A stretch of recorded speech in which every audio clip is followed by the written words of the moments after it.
یا اللہ. طبیعت ٹھیک ہے آپ کی محمد؟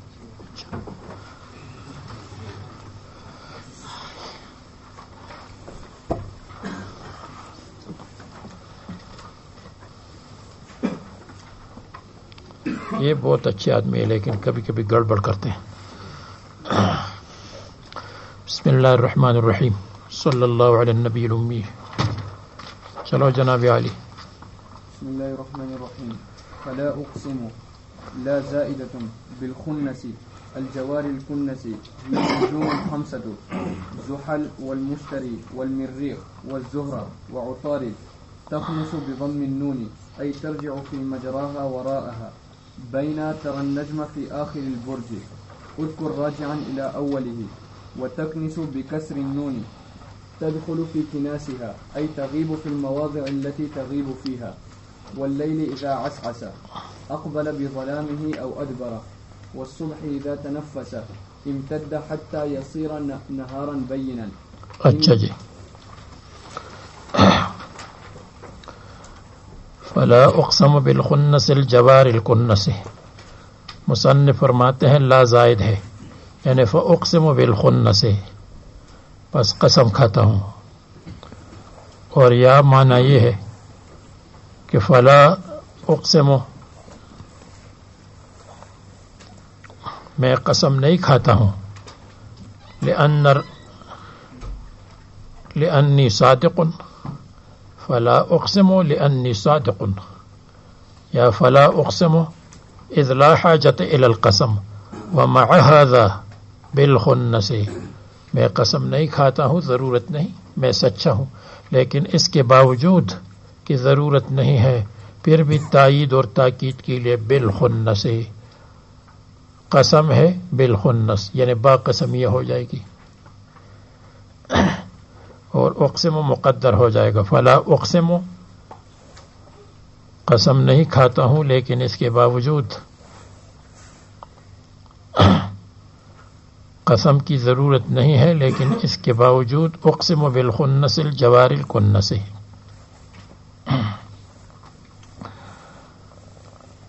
اور مقصود یہاں قسم ہے، قسم نہیں کھاتا لیکن پھر بھی قسم کھاتا ہوں. کیوں؟ یہاں قسم استشہاد کے لیے ہے. استشہاد کا مطلب کسی چیز پر دلیل پیش کرنا اور شاہد پیش کرنا.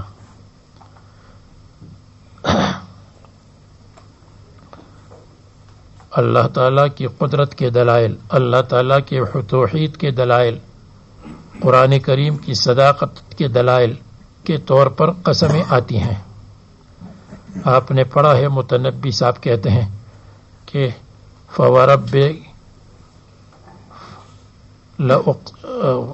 کہتے ہیں قسما به وبحسنه وبهائه. قسما به، اس کی قسم، اس کے حسن کی قسم، وبهائه، اور اس کی چمک دمک کی قسم. یعنی میرے عشق پر یہ سب چیزیں دال ہے، اس کا حسن، اس کا جمال، اس کی چمک پر دال ہے. فَوَمَنْ أُحِبُّ لَأَعْصِيَنَّكَ فِي الْهَوَىٰ. فَوَمَنْ أُحِبُّ، اس کی قسم جس سے میں محبت کرتا ہوں، لَأَعْصِيَنَّكَ فِي الْهَوَىٰ، کہ اے ملامت کرنے والے میں تمہاری بات بالکل نہیں مانوں گا. قسما به وبحسنه وبهائه، اس کی چمک اوپر سے چمکتا ہے، نیچے سے دمکتی ہے، یہ اس پر دال ہے کہ میں اس سے محبت کروں. تو یہ سب قسم استشہاد کے لیے آتی رہتی ہے. اے عشق ناتوان، تجھے حسن کی قسم، دامن کو یوں پکڑ کہ چھڑایا نہ جا سکے. اے عشق، تجھ پر حسن دلالت کرتا ہے کہ میرے دامن کو پکڑ لو کہ چھوٹ نہ جائے. تو اس کو کہتے ہیں قسم بلبی میگونی تو و زلف شبگونی تو کہ تو محبوبی دل ربائی. قسم بلبی میگونی تو، آپ کی ہونٹوں کی قسم جو شراب کی طرح مستی پیدا کرتے ہیں. وہ زلف شبگونی تو، اور آپ کی زلفوں کی قسم جو رات سے زیادہ اندھیری اور تاریک ہے، کالی ہے. کہ تو محبوب دل ربائی، کہ تم دل ربا اور محبوب ہو، یہ سب چیزیں اس پر دال ہے. تو شاعری اس سے بھری ہوئی ہے کہ قسم استشہاد کے لیے آتی ہے. یہ قسم استشہاد کے لیے آخری پاروں میں جتنی قسم ہے سب استشہاد کے لیے. اور قسم کی قسمیں 4 قسمیں ہیں، وہ یہاں بیان نہیں کر سکتے، بخاری میں انشاءاللہ بیان کریں گے.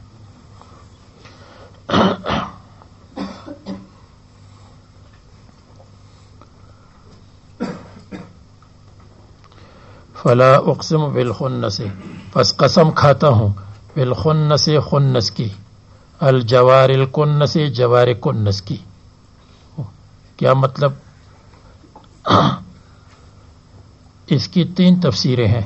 ایک معنی یہ ہے کہ خنس اور جوار اور کنس اس سے مراد ہے عام ستارے. اور خنس خنس اس کے معنی ہے پیچھے ہٹ کر چھپ جانا. اس وجہ سے خنسا بقرہ وحشیہ کو کہتے ہیں، اس لیے کہ بقرہ وحشیہ جب شکاری آتا ہے شکار کرنے کے لیے تو وہ پیچھے ہٹ کر بھاگ جاتا ہے، اس کا ریوڑ پیچھے بھاگ جاتا ہے، اس لیے اس کو کہتے ہیں. اور بقرہ وحشیہ کو اور ہرن کو کہتے ہیں. خناس اللہ تعالیٰ کا ذکر کر لیا جائے تو شیطان پیچھے بھاگ جاتا ہے، اباؤٹ ٹن بھی نہیں ہوتا، پیچھے بھاگ جاتا ہے. یخنس اذا ذکر اللہ، اللہ کی ذکر کے وقت پیچھے بھاگ جاتا ہے، اس کو کہتے خنس اور خنسا. والجوار جاریتن کی جمع ہے تیز دوڑنے والے ستارے. اور الکنس کنس سے ہے، اور کنس اس کو کہتے ہیں کہ اپنے مرکز اور اپنی جگہ جو اس کی مخصوص جگہ ہے وہاں جائے اور چھپ جائے اور دور سے نظر آ جائے، اس کو کہتے ہیں کنس. آپ نے سنا ہوگا کناسا کس کو کہتے ہیں؟ جب جھاڑو لگاتے ہیں اور جھاڑو میں خس و خاشاک تن کے جمع ہوتے ہیں تو ان تنکوں کو کناسا کہتے ہیں. کیوں؟ اس لیے کہ اس کو اکٹھا کر کے ڈاسپن میں ڈالتے ہیں تو ڈاسپن میں چھپے رہتے ہیں اور اگر دور سے کوئی دیکھ لے تو نظر آ جاتا ہے، لیکن وہ اپنے مرکز پر آ جاتا ہے، اسی کو کہتے ہیں کنس. یہ لغوی معنی سمجھ میں آ گئے. اب یہاں عام ستارے مراد ہے یا اس سے مراد خمسہ متحیرہ ہے، زحل، مشتری، مریخ، زہرہ، عطارد یا عطارد. اگر اس سے عام ستارے مراد ہو تو پھر ترجمہ یہ، پس قسم کھاتا ہوں بالخنس الجوار الکنس، ان ستاروں کی قسم جو ستارے سورج اور دھوپ کی روشنی کی پیچھے چلے جاتے ہیں، ان کی روشنی پیچھے بھاگ جاتی ہے. جب دھوپ ہوتی ہے، دن ہوتا ہے تو دن کو ان کی روشنی پیچھے بھاگ جاتی ہے. اور الجوار ان ستاروں کی قسم جو تیز چلتے ہیں، اور الکنس اور جو اپنی اپنی جگہ پر نظر آتے ہیں، یعنی رات جب دوبارہ رات ہوتی ہے تو دوبارہ رات میں وہ اپنی اپنی جگہ نظر آ جاتے ہیں. یہ کنس اسی کو کہتے ہیں کہ چھپ جائے اور دور سے نظر آ جائے، اس کو کہتے ہیں. تو یہ عام ستاروں کے لیے معنی یہی ہوگا. کہاں گئے تھے؟ ہاں، بیت الخلاء کیوں جاتے ہو یار؟ وقت پر جائے گا. خنس جوار کنس، پھر ترجمہ کر لو. الخنس جو صبح کے وقت، جب صبح ہوتی ہے تو وہ ستارے پیچھے چلے جاتے ہیں، یعنی ستاروں کی روشنی سورج کی روشنی کے پیچھے ہو جاتی ہے. اور جوار اور چلتے ہیں، اور الکنس اپنے اپنے مرکز پر چھپ جاتے ہیں اور دور سے نظر آتے ہیں، اپنے اپنے مرکز پر نظر آتے ہیں. تو کنس کا مطلب یہ ہے کہ جب آپ دیکھیں گے تو رات کو پھر نظر فلان ستارہ فلان جگہ ہے، فلان ستارہ دور سے نظر آئے گا. دوسرا ترجمہ یہ ہے کہ اس سے مراد خمسہ متحیرہ ہے. یہ 5 ستارے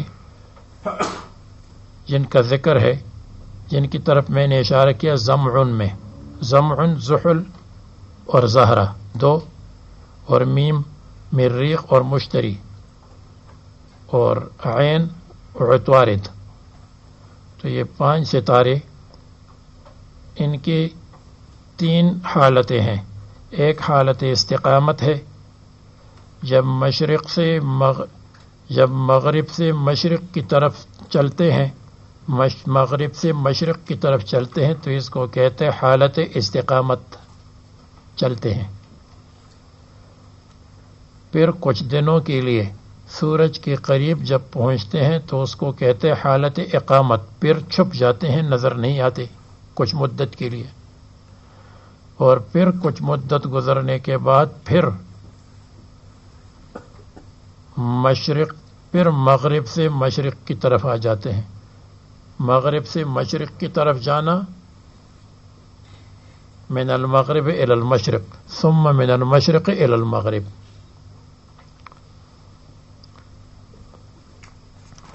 تو اس کو کہتے ہیں رجوع. تو دیکھو میری طرف دیکھو، مثلا یہ ستارہ ہے، یہ یہاں سے چلا یہاں تک، یہ ہے استقامت. یہاں پہنچنے کے بعد کچھ دن غائب رہتا ہے، اس کو کہتے ہیں حالت اقامت و حالت وقوف. پھر کچھ دنوں کے بعد پھر واپس آ جاتا ہے الی المغرب، اس کو کہتے ہیں حالت رجوع. بات سمجھ گئے؟ یہ میری طرف دیکھو، یہ ہے حالت استقامت، یہاں کچھ دن غائب رہتا ہے، یہ حالت وقوف حالت اقامت، اور پھر یہ حالت رجوع. تو یہ خنس اور جوار اور کنس. خنس پہلی حالت، جوار دوسری حالت، کنس تیسری حالت. مصنف فرماتے ہیں یہ النجوم الخمسہ، خمسہ متحیرہ: زحل، مشتری، مریخ، زہرہ، عطارد. تخنس بضم النون اے ترجع فی مجراہا. تو یہ خنس کا مطلب ترجع واپس ہونا، فی مجراہا وراءہا، بینا تر النجم فی آخر البرج، اسی درمیان میں کہ آپ ستاروں کو دیکھیں گے آخری برج میں. اذ کر راجعین الی اولہ، جبکہ وہ واپس ہو جائے گا الی اولہ الی اول البرج، یعنی جو اس کا مرکز ہے پھر اسی جگہ پر آ جائے گا. وتکنس بکسر النون تدخل فی کناسہا، داخل ہو جائے، داخل ہوتا ہے، فی کناسہا اپنے مرکز میں، اپنی چھپنے کی جگہ میں. تغیب فی المواضع التي تغیب فیہا، یعنی غائب ہو جاتے ہیں اس جگہ میں جہاں غائب، لیکن ایسے غائب ہوتے ہیں کہ دور سے نظر آتے ہیں، اسی کو کہتے ہیں. جیسے ہرن اپنی جگہ پر دور سے نظر آتی، دیکھو ہرن بیٹھی ہوئی ہے، فلان چیز شیر بیٹھا ہوا ہے، عام نظر سے غائب ہے لیکن غور سے دیکھ لیں تو نظر آ جائے، اس کو کہتے ہیں کنس. اور تیسرا ترجمہ اس کا یہ ہے ولا اقسم بالخنس. خنس کا مطلب یہ ہے کہ جب تبلیغ اور دعوت دی جاتی ہے تو دعوت کے وقت الخنس یہ لوگ پیچھے ہٹ جاتے ہیں. دعوت و تبلیغ میں تشکیل کا وقت آتا ہے تو پیچھے ہٹ جاتے ہیں. خنس کے معنی خناس، پیچھے ہٹ جانا. وَإِنِّي كُلَّمَا دَعَوْتُهُمْ لِتَغْفِرَ لَهُمْ جَعَلُوا، آج پڑھا، جَعَلُوا أَصَابِعَهُمْ فِي آذَانِهِمْ وَاسْتَغْشَوْا ثِيَابَهُمْ، اپنے آپ کو چھپا لیتے ہیں. وَاسْتَكْبَرُوا اسْتِكْبَارًا، تکبر کر کے بھاگ جاتے ہیں. تو خنس ان کی قسم، یعنی ان کی حالت اس پر گواہ ہے کہ وہ دین کو قبول نہیں کرتے لیکن دین حق ہے. اور الجوارے پھر کیا ہوتا ہے، پیچھے ہٹنے کے بعد پیچھے ہٹتے ہیں، اور پھر جیسے دوسری طرف لوگ دیکھتے ہیں تو الجوارے وہ دوڑتے ہیں. جرا یجری، دوڑتے ہیں، بھاگ جاتے ہیں، تیز چلتے ہیں. اور الکنس پھر اپنے بستر میں چھپ جاتے ہیں. کنس کے معنی چھپ جانا، جو بیوی کو نظر آئے اور ہر ایک آدمی کو نظر نہ آئے. جیسے ستارہ غور سے دیکھے تو نظر آئے اور عام طور پر نظر نہ آئے.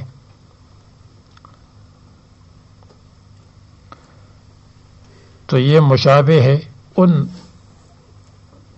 بقرہ وحشیہ کے ساتھ، جیسے بقرہ وحشیہ پیچھے چلی جاتی ہے، الجوارے دوڑتی ہے، الکن سے پھر اپنے بھٹ میں، پھر اپنے مرکز میں چھپ جاتی ہے. اسی طرح یہ لوگ بھی انہی کے ساتھ مشابہ ہو جاتے ہیں. اور پھر اس کی مناسبت ہے ما قبل. دیکھیے انہ لقول رسول کریم. دیکھیے تم عجیب لوگ ہو. اگر شکاری سے بقر وحشیہ بھاگتی ہے تو اس کو تو بھاگنا چاہیے، اس لیے کہ بقر وحشیہ کو وہ قتل کر رہا ہے، ذبح کر رہا ہے. لیکن تم کیوں بھاگتے ہو؟ انہ لقول رسول کریم. رسول اللہ صلی اللہ علیہ وسلم کا قول ہے. وہ تو آپ کو حیات دے رہے ہیں، آپ کی حیات کو لے نہیں رہے ہیں، آپ کو حیات دے رہے ہیں. انہ لقول رسول کریم. مجھے تو یہ ترجمہ پسند ہے. سچی بات یہ ہے ستاروں وتاروں کا چکر بہت میں نے دیکھا ہے، لیکن یہ ترجمہ اچھا ہے. اور بدائع التفاسیر جو ابن قیم کی تفسیر ہے، انہوں نے اس ترجمے پر 10 طریقے پر رد کیا ہے، لیکن وہ رد اپنی جگہ اور ترجمہ اپنی جگہ. اس رد کے باوجود ترجمہ یہ ٹھیک لگتا ہے.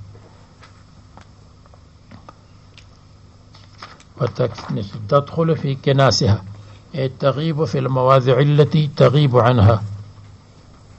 تغیب فیها یعنی اس جگہ میں غائب ہو جاتی ہے جس میں غائب ہو، جو بہت دور سے نظر آئے.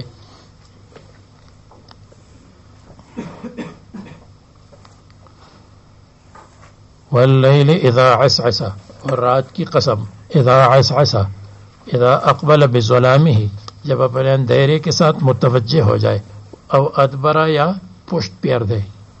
اصل میں عسعس عساس سے مشتق ہے، اور عساس اس کو کہتے ہیں کہ اندھیرا ہلکا ہو، ہلکا اندھیرا. تو ہلکا اندھیرا ہے جب رات آتی ہے اس وقت، اور جب رات واپس جاتی ہے تو اس وقت. تو اس لیے یہ دونوں پر اس کا استعمال ہوتا ہے. ہلکا اندھیرا دونوں میں ہے، شام کو بھی ہے صبح کو بھی ہے.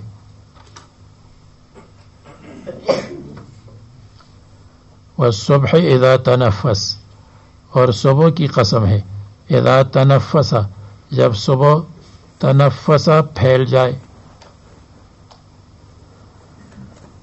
تنفس پھیلنے کو کہتے ہیں. امتد، اس کی روشنی پھیل جائے اس کو کہتے ہیں.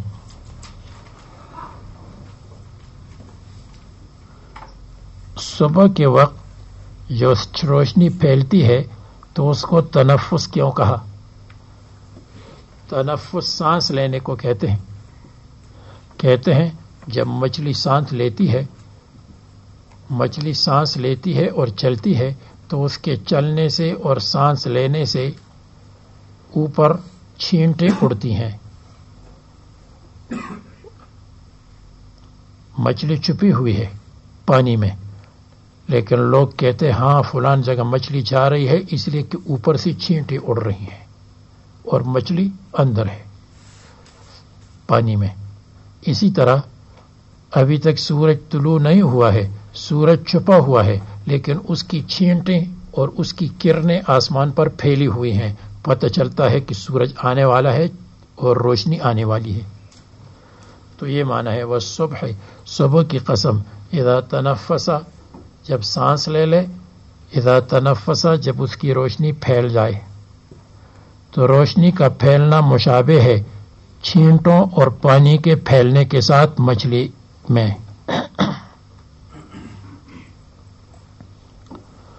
اور دوسرا ترجمہ یہ ہے صبح کی قسم جب سانس لے لے، یعنی صبح کی قسم اذا تنفسا، جب خوشی لائے، جب خوشی کو لاوے. اس لیے کہ سانس لینا خوشی کی علامت ہے، سانس بند ہونا غم کی علامت ہے. تو جیسے سانس لینا خوشی ہے، اسی طرح صبح کے وقت بھی جب روشنی آتی ہے تو لوگ خوش ہو جاتے ہیں، چلو اندھیرا چلا گیا، روشنی آ گئی، چوروں کا خطرہ کم ہو گیا، ڈاکوؤں کا خطرہ کم ہو گیا، اس لیے کہ رات کو زیادہ خطرہ رہتا ہے. تو الراحۃ لازمۃ للصبح فہو کالنفس. صبح کے ساتھ راحت لازم ہے تو وہ سانس کی طرح ہے، خوشی والا سانس لینا. تو معنی یہ ہے صبح کی قسم اذا تنفسا، جب خوشی کو لائے، سانس لے لے اور خوشی کو لاوے لوگوں کے درمیان. انہ لقول رسول کریم. بے شک یہ قرآن کریم رسول کریم کا کلام، رسول کریم کا پیغام ہے۔ قول کا مطلب پیغام رسول کریم کا ہے۔ کیا مطلب؟ جیسے بالخنس الجوار الکنس، پہلے ترجمے کے لحاظ سے جیسے ستارے چھپ جاتے ہیں پھر ستارے ظاہر ہو جاتے ہیں، اسی طرح پہلے زمانے میں انبیاء علیہ السلام ستاروں کی طرح تھے، ان کی روشنی غائب ہو گئی، اور اس کے بعد واللیل اذا عسعس، اور رات چلی گئی، کفر کا اندھیرا چلا گیا، والصبح اذا تنفس، اور صبح نے سانس لے لی۔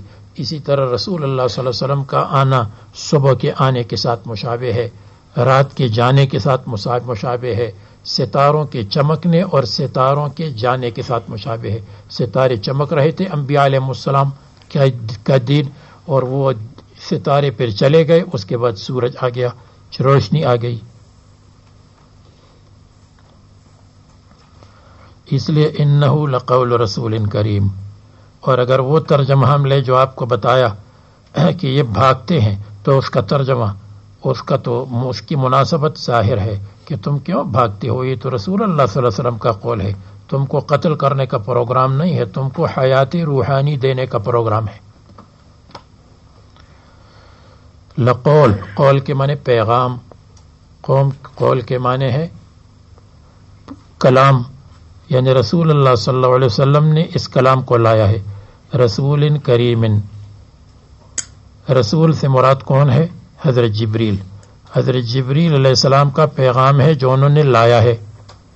اور حضرت جبریل علیہ السلام کی کتنی صفات بیان کی؟ رسول 1، کریم 2، ذی قوت 3، عند ذی العرش 4، مکین عند ذی العرش مکین 4، یا عند ذی العرش 4 اور مکین 5 اور ثم امین 6۔ یہ 6 صفات حضرت جبریل کی ہے۔ تو دیکھو جب کوئی سند ہوتی ہے تو سند کی تحقیق کرتے ہیں کہ سند کتنی اونچی اور اعلیٰ درجے کی سند ہے، تو کہتے ہیں یہ اصح الاسانید ہے۔ کیسے اصح الاسانید ہے؟ اس میں امام مالک جو امام ہے روایت کرتے زہری سے، اور زہری امام ہے وہ روایت کرتے ہے سالم سے، سالم امام ہے امام الحدیث وہ روایت کرتے ابن عمر سے، ابن عمر امام الحدیث ہے، امام الحدیث ہے اس لیے کہ مکثرین میں سے ہیں، وہ روایت کرتے ہیں رسول اللہ صلی اللہ علیہ وسلم سے، کہتے یہ اصح الاسانید ہے۔ تو اللہ تعالیٰ نے فرمایا کہ دیکھو یہ اصح الاسانید کو دیکھو، رسول اللہ صلی اللہ علیہ وسلم روایت کرتے ہیں حضرت جبریل سے، حضرت جبریل روایت کرتے ہیں اللہ تبارک و تعالیٰ سے۔ اب حضرت جبریل کی صفات جو اصح الاسانید کی صفات ہے وہ کیا ہے؟ رسول، ان کو اللہ تعالیٰ کی طرف سے اجازت ہے، محدث کو اجازت ہونا چاہیے۔ رسول کا مطلب اللہ نے بھیجا ہے، آپ یہ پہنچا دیں، تو سب سے پہلے تو ان کو اجازت حاصل ہے۔ دوسری بات یہ ہے کریمن، وہ ثقہ ہے، متقی ہے، عادل ہے، اس لیے کہ کریم ہے۔ ان اکرمکم عند اللہ اتقاکم، جو اتقا ہے وہ اکرم ہے۔ الکرم التقوی قالہ النبی صلی اللہ علیہ وسلم، تو کریمن وہ متقی اور اعلیٰ درجے کے عادل ہیں۔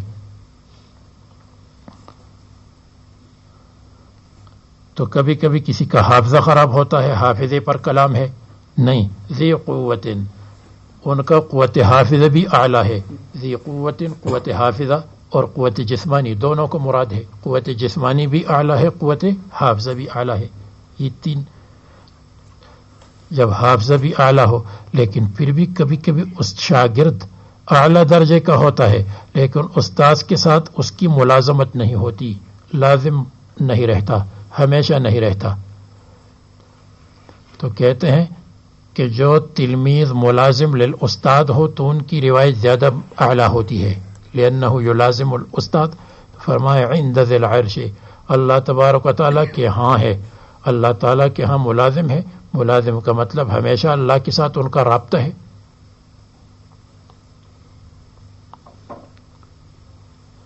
اور کبھی کبھی ایسا ہوتا ہے کہ وہ تو حافظہ بھی اچھا ہے ملازم للاستاد بھی ہے لیکن کبھی کبھی حقیر کام کرتا ہے نہیں، مکین مرتبے والا ہے، معزز ہے. اور پھر کبھی کبھی ایسا ہوتا ہے کہ وہ اصح الاسانید نہیں ہے، اس لیے کہ ائمہ حدیث پر مشتمل نہیں، کہتے یہ امام ہے متواعن، جیسے امام مالک امام ہے، زہری امام ہے، تو جو ائمہ پر مشتمل ہو اس کو اصح الاسانید کہتے ہیں. تو حضرت جبریل امام الملائکہ ہے، امام الملائکہ ہے، متواعن، سب ان کی بات مانتے ہیں. اچھا، کبھی یہ ساری صفات موجود ہوتی ہیں لیکن اس کے باوجود اپنی طرف سے ادراج کرتے ہیں، کہتے جیسے زہری کبھی کبھی حدیث میں اپنا کلام ایک کا ادراج کلام داخل کرتے ہیں، کہتے ایسی بات نہیں ہے. امین، وہ امین ہے، بالکل زیادتی اپنی طرف سے نہیں کرتے، اپنی طرف سے زیادتی نہیں کرتے. اچھا، زیادتی تو نہیں کرتے ہوں گے، ممکن ہے کبھی کبھی کمی کرتے ہوں گے، جیسے محدثین کبھی کہتے ہیں خرم. خرم کا مطلب یہ ہے کہ لمبی حدیث کو مختصر بیان کرتے ہیں، ایسا بھی نہیں ہے. وما هو علی الغیب بضنین، بعد میں فرمایا حضرت جبریل علیہ السلام نہیں ہے غیب کی باتوں میں متہم کہ وہ کمی کرتے ہوں. فینقص شیئا منہ، نہ زیادتی کرتے ہیں نہ کمی کرتے ہیں. تو یہ سند القرآن کا بیان اللہ تبارک و تعالی نے فرمایا، حضرت جبریل کی شان بیان فرمائی. اور آگے سند کا جو دوسری شخصیت ہے وہ کون ہے؟ محمد صلی اللہ علیہ وسلم. ان کے بارے میں پھر بعد میں وما هو علی الغیب بضنین وما هو بقول شیطان الرجیم. اور نہیں ہے رسول اللہ صلی اللہ علیہ وسلم، پہلی بھی ما ہوا محمد صلی اللہ علیہ وسلم، اور حضرت جبریل کی بھی یہ صفت ہے. محمد صلی اللہ علیہ وسلم نہیں ہے علی الغیب بالظنین وما هو بقول شیطان الرجیم، اور نہیں ہے یہ شیطان مردود کا قول، یعنی یہ فرشتے سے لیتے ہیں. تو رسول اللہ صلی اللہ علیہ وسلم کی صفت بعد میں بیان فرمائی. اب دیکھیے، کریم علی اللہ و جبریل اضیف الیہ، قرآن کی نسبت رسول کریم کی طرف ہوئی، لنزولہ بھی، کیونکہ انہوں نے نازل کیا ہے، لایا ہے.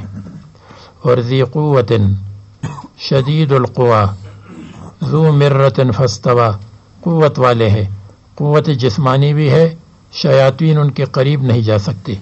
اگر کوئی کہے شیاطین جا کر ان سے کچھ چھین لیں گے، کچھ بھی نہیں کر سکتے. عند ذی العرش، اللہ تعالیٰ کے ہاں مکین مرتبے والا ہے. میں نے عند ذی العرش کو الگ کر دیا، مکین کو الگ کر دیا، مفسرین نے ایک بنایا. عند ذی العرش مکین، اللہ کے ہاں مرتبے والا ہے، اللہ کے ہاں مرتبے والا ہے، یعنی اللہ تبارک و تعالیٰ کے ساتھ ہمیشہ رابطے میں رہتے ہیں، معزز ہے. مکین کے معنی ذو مکانت، مکانت اور مرتبے والا ہے. متعلق اس کے ساتھ عند ہے، یعنی مکین زندہ عند ذی العرش، مرتبے والا ہے عند ذی العرش. اور میں نے جو الگ بنایا تھا تو عند ذی العرش اللہ تعالیٰ کے ہاں ہے، اور مکین معزز ہے. دونوں کو الگ بھی کر سکتے ہیں. دونوں کو الگ کر دیں گے تو آپ کے تبلیغ کے 6 نمبر بن جائیں گے. رسول 1، کریم 2، ذی قوت 3، ذی العرش عند ذی العرش 4، مکین 5، امین 6 نمبر بن جائیں گے.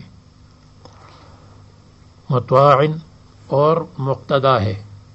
ثم امین تطیعہ الملائکۃ فی السماوات، ثم وہیں پر، یعنی جہاں فرشتے رہتے ہیں وہیں پر امین ہے. وحی میں امین ہے، کمی زیادتی نہیں کرتے. امین نہ کمی کرتے ہیں نہ زیادتی کرتے ہیں. میں نے پہلے بتایا زیادتی نہیں کرتے، اس کے ساتھ کمی بھی ملا دے، نہ کمی کرتے ہیں نہ زیادتی. علی الوحی. اور دوسری حضرت محمد صلی اللہ علیہ وسلم کا کیا حال ہے؟ وما صاحبکم بمجنون، اور نہیں ہے محمد صلی اللہ علیہ وسلم بمجنون، مجنون نہیں ہے. ان کا جنات سے تعلق نہیں ہے. مجنون کے لغوی معنی یہ ہے کہ جنات کی وجہ سے اس کے ساتھ اس کا تعلق ہو. ان کا تعلق فرشتوں کے ساتھ ہے. اور یا مجنون نہیں ہے، پاگل نہیں ہے، بلکہ اعقل الناس ہے. یہ عطف ہے علی انہ، ما قبل پر عطف ہے، انہ پر عطف ہے، انہ لقول رسول کریم وما صاحبکم، عطف ہے علی ان، علی ان، علی انہ پر، الی آخر مقسم علیہ، مقسم علیہ کے آخر تک، جس چیز پر قسم ہو اس کو مقسم علیہ کہتے ہیں، اللہ تعالیٰ کو مقسم بھی کہتے ہیں، قسم کھانے والے کو مقسم کہتے ہیں۔ واللہ لأضربنک میں واللہ کو قسم کہتے ہیں اور لأضربنک کو مقسم علیہ کہتے ہیں، جس چیز کی قسم کھاتے ہیں، جس چیز کی اوپر قسم کھاتے ہیں۔ بمجنون کما زعمتم، جیسے تم ان کو مجنون کہتے ہو، وہ نہ مجنون بمانا پاگل ہے اور نہ مجنون بمانا جنات والا ہے، حالانکہ صاحبکم فرمایا، صاحبکم میں دو حکمتیں، ایک حکمت یہ ہے وہ تو آپ کو ساتھ رہتے ہیں، آپ ان کے لیل و نہار کو جانتے ہیں کہ وہ مجنون ہے یا عاقل ہے، تو پھر بھی تم مجنون کہتے تم کو شرم نہیں آتی، حالانکہ وہ آپ کے ساتھ رہتے ہیں۔ اور یہ بھی ہو سکتا ہے کہ آپ خود پاگل ہے، تم خود پاگل ہو، لیکن آپ کے ساتھ رہتے ہوئے پھر بھی رسول اللہ صلی اللہ علیہ وسلم عاقل ہے، ورنہ پاگل کے ساتھ آدمی آدھا پاگل بن جاتا ہے، لیکن وہ عاقل ہے۔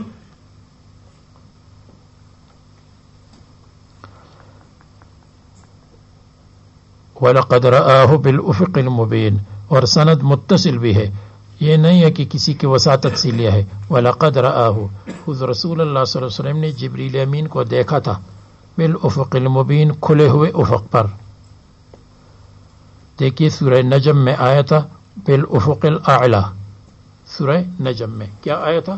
افق اعلی، اور یہاں افق مبین آیا چونکہ وہاں معراج کا ذکر تھا، اوپر جانا، وہاں ساتھ اعلی مناسب تھا، اور یہاں قرآن کریم کی تشریح کا ذکر ہے، اس لیے یہاں کے ساتھ مبین مناسب ہے۔ فاستوى وهو بالافق الاعلی، وہاں آیا تھا وهو الاعلی بناحیۃ المشرق، مشرق کی جانب، وما هو علی الغیب بظنین، اور نہیں ہے رسول اللہ صلی اللہ علیہ وسلم، محمد صلی اللہ علیہ وسلم نہیں ہے علی الغیب، غیب کی باتوں میں، یعنی وحی پر، جو غیب سے وحی آتی ہے تو اس وحی کے بارے میں نہیں ہے بظنین متہم کہ وہ کمی زیادتی کرتے ہوں، بلکہ وہ رسول اللہ صلی اللہ علیہ وسلم عادل ہے، ثقہ ہے، امین ہے، اور کسی طرح بھی ظنین نہیں، ما هو علی الغیب بظنین، نقصان نہیں کرتے۔ ظنین اور دونین دونوں آئے ہیں، جب دونین ہو تو بخیل نہیں ہے کہ کسی چیز کو کم کر دے، اور ظنین متہم نہیں ہے کہ ان پر تہمت لگائی جائے کہ اپنی طرف سے بات بناتے ہیں، زیادتی نہیں کرتے۔ تو اگر دونین ہو جائے تو پھر اس میں نفع نقصان نہیں کرتے، اور دو قراتیں بمنزلے دو دلائل کے ہیں، اس لیے کہ ہر ایک قرات مستقل دلیل ہے، ہر ایک قرات مستقل، تو گوئے کہ دونوں قراتوں کو ملا کر خلاصہ یہ ہے، نہ کمی کرتے ہیں اور نہ زیادتی۔ ظنین نہیں ہے، متہم نہیں ہے بالزیادت، دونین نہیں ہے، بخیل نہیں ہے۔ بخیل آدمی کمی کرتا ہے تو وہ کمی نہیں کرتے۔ یہاں مفسرین پھر ضاد اور ضاد کے درمیان فرق ذکر کرتے ہیں، اور یہ کہ ضاد حافۃ اللسان سے ادا کیا جاتا ہے، ادراس علیا سے، اطباق کے ساتھ اور استعلاء کے ساتھ، یہ چار صفات بیان کرتے ہیں ضاد میں، اور کہتے ہیں کہ اگر ضاد میں استطالہ نہ ہوتا تو ضا ہوتا، اس لیے محققین علماء فرماتے ہیں کہ ضاد مشابہ بالضا ہے، اور اس کی تحقیق مفسرین نے یہاں کی ہے جو مختلف تفسیروں میں۔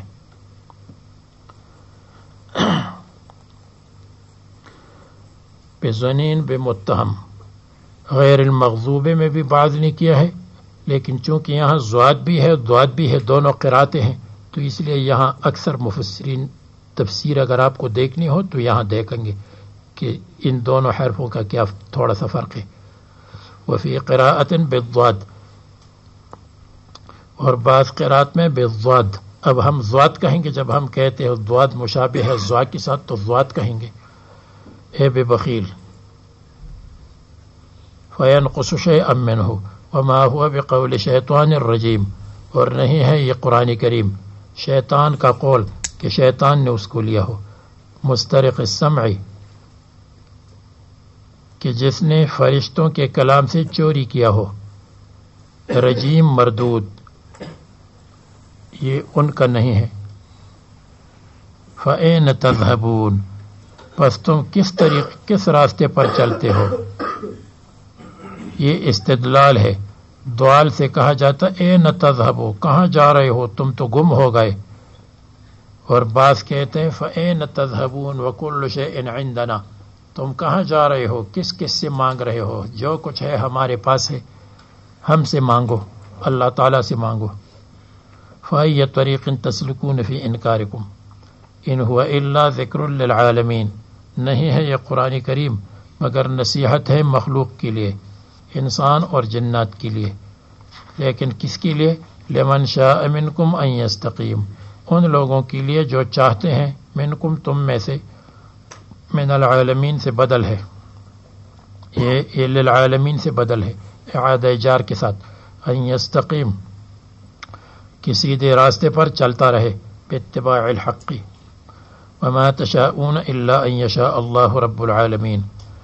وما تشاءون، اور تم استقامت نہیں چاہتے ہو، نہیں چاہ سکتے، الا ان یشاء اللہ، مگر جب اللہ تبارک و تعالی چاہے گا. تو وما تشاءون، اس میں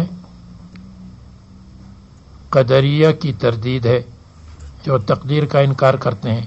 فرمائے کہ تقدیر ہے، جب آدمی ارادہ کرتا ہے تو اللہ تعالیٰ نے پہلے سے مقرر کیا ہے ارادہ. اور جب اس میں جبریہ کا بھی رد ہے، ما تشاءون، تم نہیں چاہتے ہو مگر جب اللہ چاہے، یعنی انسان کے لیے مشیت اور ارادہ ہے. جبریہ کی نزدیک انسان کے لیے ارادہ نہیں ہے، انسان کل حجر ہے. وما تشاءون، تم نہیں چاہتے ہو استقامت.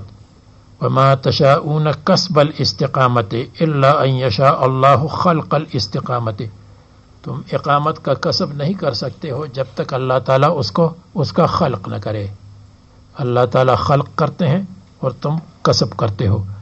اور اللہ تعالیٰ کے ارادے کا، تمہارا ارادہ اللہ تعالیٰ کے ارادے کا تابع ہے.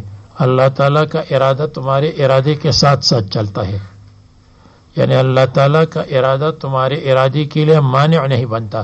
اگر اللہ کا ارادہ تمہارے ارادے کا مانع بن جائے تو پھر تو تم پتھر بن جاؤ گے.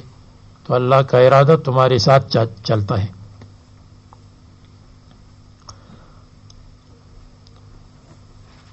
یہ نہیں ہے کہ آدمی ارادہ کرتا ہے شراب پینے کا، اور جیسے اس نے ارادہ کیا تو اللہ تعالیٰ کے ارادے نے اس کے ارادے کے مقابلے میں اس کو گرایا، یا اللہ تعالیٰ کے ارادے نے اس کو منہ کو بند کر دیا، پھر تو انسان پتھر بن جائے گا. تو جب وہ حلق میں اتارتا ہے تو اللہ تعالیٰ اتارنے کو پیدا کرتا ہے. اللہ تعالیٰ اللہ تعالیٰ کا خلق اس کے ساتھ ساتھ چلتا رہتا ہے. اللہ تبارک و تعالیٰ بھی وہ ارادہ کرتا ہے. رب العالمین الخلائق، عالمین کا مطلب خلائق، استقامت، تمہاری استقامت. سورہ انفطار مکی ہے، 19 آیات پر مشتمل ہے، ترتیب قرآنی میں 82 ہے، اور ترتیب نزولی میں بھی 82 لکھا ہے.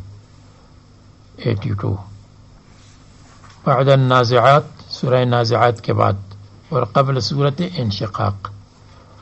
ما قبل کے ساتھ ربط ظاہر ہے، ما قبل میں آیا ہے، وہاں ما قبل میں کیا تھا؟ اذا الشمس کوورت، اس کے بعد کیا تھا کہ وَإِذَا النُّجُومُ انْكَدَرَتْ وَإِذَا الْجِبَالُ سُيِّرَتْ وَإِذَا الْوُحُوشُ حُشِرَتْ اذا الشمس کوورت وغیرہ آیا تھا. یہاں اذا السماء انفطرت، تو شمس اور اذا السماء انفطرت دونوں میں مناسبت ہے. اسی طرح ما قبل میں آیا تھا این تذہبون، اور یہاں ہے ما غرک بربک الکریم، تم کیوں دھوکہ کھاتے ہو رب کریم کے کرم کی وجہ سے، یعنی تم دھوکہ مت کھاؤ اور صراط مستقیم پر چلو۔ اور اسی طرح نمبر 3 اس کی ابتدا میں بھی جو چیزیں ہیں تو اس کی ابتدا میں بھی اس کے ساتھ مشابہ چیزیں ہیں، وہاں اذا النجوم انکدرت، اذا الشمس کوورت، اور اس کی ابتدا میں اذا السماء انفطرت، اذا سب میں ہے۔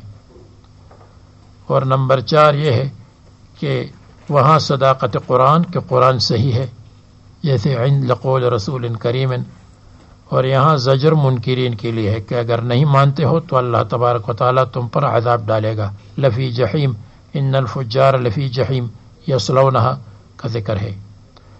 اور اسی طرح وہاں علمت نفس ما احضرت، اور یہاں علمت نفس ما قدمت و اخرت، یہ بھی بالکل اس کے ساتھ مناسب مشابہ ہے۔ کل انشاءاللہ